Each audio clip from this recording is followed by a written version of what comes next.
Jay was end all the artist, right? Yeah. But the boss. And Dame was the businessman and a lot of other things, you dig? Dame protected Jay and kept the business running forward. Dame was incredible in that position. So people look back at it now, try to laugh and say he was obnoxious and all these things. Yeah, he might have pissed a lot of people off. He fought for us. Right. That's what people don't want to put up. They don't give a He pissed everybody off for on the his strength. crew. He was fighting for the crew. That's a for his fact. team, for his Riding business, for his rock. like, Nothing and that's bigger. it. Nothing. Straight up, man. Yo, it's about Everybody. Roc-a-fella, and that's what it's about. So Right. now we look back, and I don't even care about what goes on with him, but I'm just telling you, looking back, it's like people don't want to give him His any flowers. about, like, come on, bro, like, them niggas built half of the industry.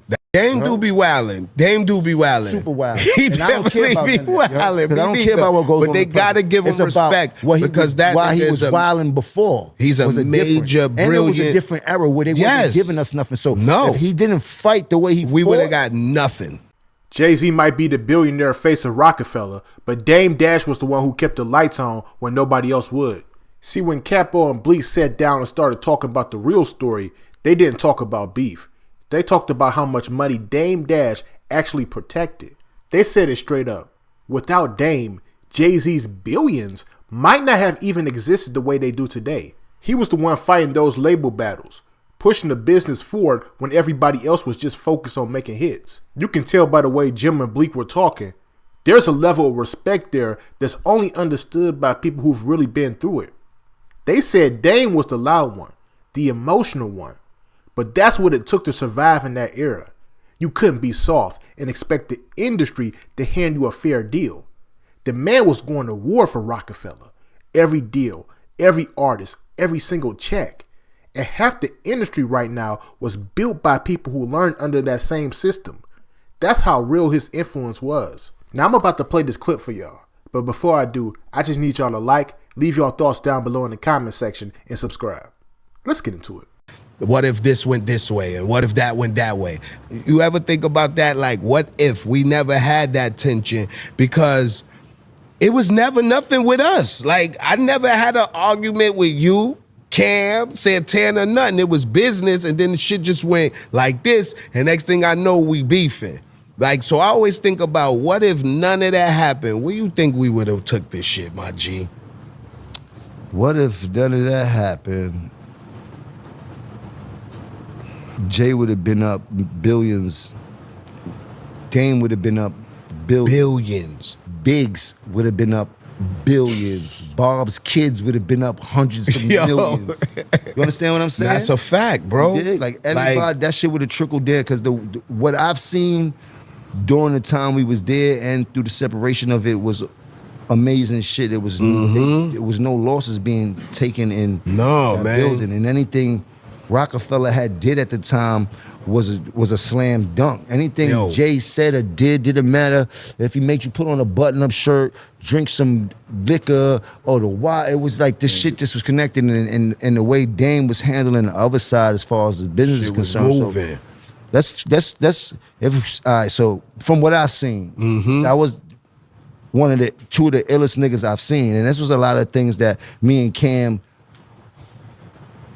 traced their steps because of how they were moving. Yeah? Like, Jay was end all the artist, right? Yeah. But the boss. And Dame was the businessman and a lot of other things, you dig? And Dame protected Jay and kept the business running forward. Dame was incredible in that position. So people look back at it now, try to laugh and say he was obnoxious and all these things. Yeah, he might have pissed a lot of people off. He fought for us. Right. That's what people don't want to put up. They don't give a He pissed everybody off for on the his strength. He was crew. fighting for the crew. That's a for his fact. team, for his Riding business, for his Roc-a-fella. niggas. Like, Nothing and that's bigger. it. Fuck like, all straight y'all. up, my fuck nigga. all y'all. It's about Everybody. Roc-a-fella, and And that's what that's it's it. about. So now we look back, and I don't even care about what goes on with him, but I'm just telling you, looking back, it's like people don't want to give him His any flowers. about, like, come on, bro. Like, them niggas built half of the industry. That's a fact. You heard? They Other half imprint- built by niggas like Diddy, but these niggas responsible for the temperature of niggas getting money right now to this day. 100%. Half the new CEOs was interns at Roc-a-fella. Bro, bro, like, you niggas was home dancing like Dame, bro. that's a fact. Stop it. Stop it. Stop. I be acting trying like to that. tell And niggas that's that. the part of this game and it's cancel culture. How easy it is for people to forget because of the media blindfolds you into thinking one thing and shit like that. And if you think something else, they're trying to cancel you out before you even could get your opinion off, so you don't sway the people's judgment and shit That's like a that. fact. So naturally, you dig, but Yo, then it's a not- lot to it. But as a man, also, you got to know how to be accountable for everything you do coming up. Also, Dame do be wildin'. Dame do be wildin'. Super wild. He And I don't care definitely about be none of that, yo. wildin'. 'Cause I don't Me care about what goes but on. they in the present. gotta give him It's about respect what he because was, that why he nigga was is a- wilding before. He's a was major, different. And it was a brilliant- different era where they Yes. wasn't giving us nothing. So No. if he didn't fight the way he we fought, would have got nothing. We'd have had nothing, my G. We'd have been on the shelf waiting. bro, I seen them niggas come in and get baked, bust down Christmas checks, giving their workers $80,000 a check, shit like that. I Yep. never seen shit like Christmas bonuses. Christmas nigga. bonuses. Am I lying? No, that's Nigga, a fact. I used to be in They used to jail send out sometime in gifts to office, like, all these the niggas artists. really doing it on another On a- level, and yo. niggas can't see what they doing. That's a and that was fact. where my respect was in that building, is watching how them niggas was moving that label and Nah. moving that building and shit like that. I mean, but to see how it happened, it's just ill. Like you said, there was never no problems, but the loyalty of the two sides took it there. And we did it also too. But I do believe, and I'm just talking since we're talking, I do believe that if Jay and Dame would have figured out how to have some type of conversation, None of that shit would have happened. Because we going off of what these Yeah. two niggas say.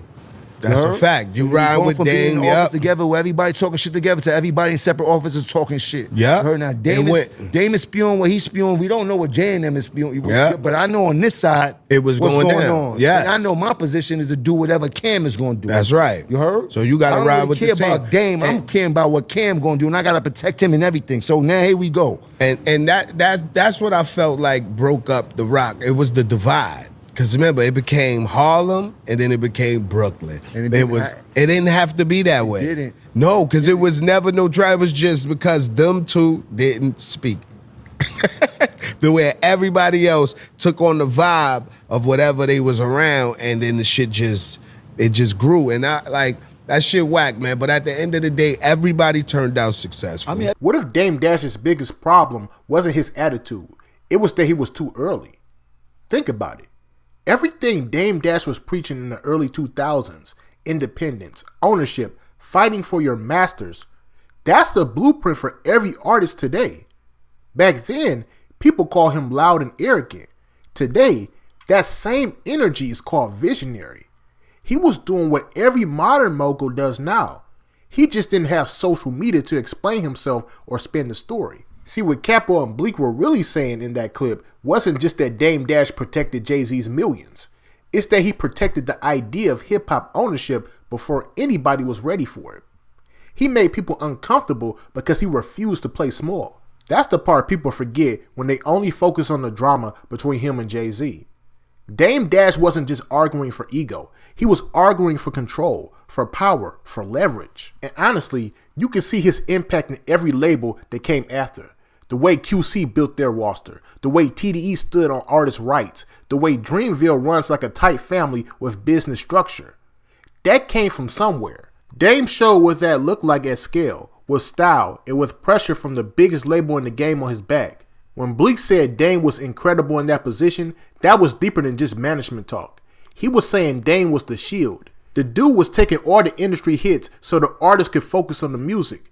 And that's why you heard Jim Jones say Dame Dash used to make everybody mad. Because that's what happens when you protect something valuable. The business world never gives credit to the loud protectors. They give it to the quiet beneficiaries. And here's what's crazy. Even after the split, all sides still won. Jay-Z became a billionaire. Kim built a whole empire off hustle. Jim Jones turned himself into a self-made businessman. Bleek has multiple businesses and has a successful podcast right now. But the common thread in all their stories?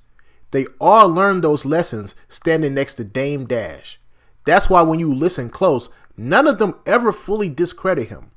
They might not always agree with how he handled things, but they all recognize what he did. So when we talk about protecting the bag, protecting the legacy, and protecting the team, you can't leave Dame Dash out the conversation. Whether you loved him or couldn't stand him, you learned something from him. He showed artists that boss talk isn't just about money. It's about courage. It's about people willing to be hated for doing what's right in a room full of powerful people. So let me ask y'all this.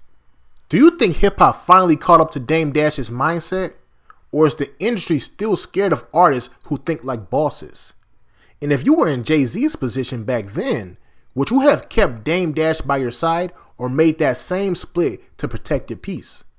Let me know your thoughts down below in the comment section and make sure you like and subscribe. Peace.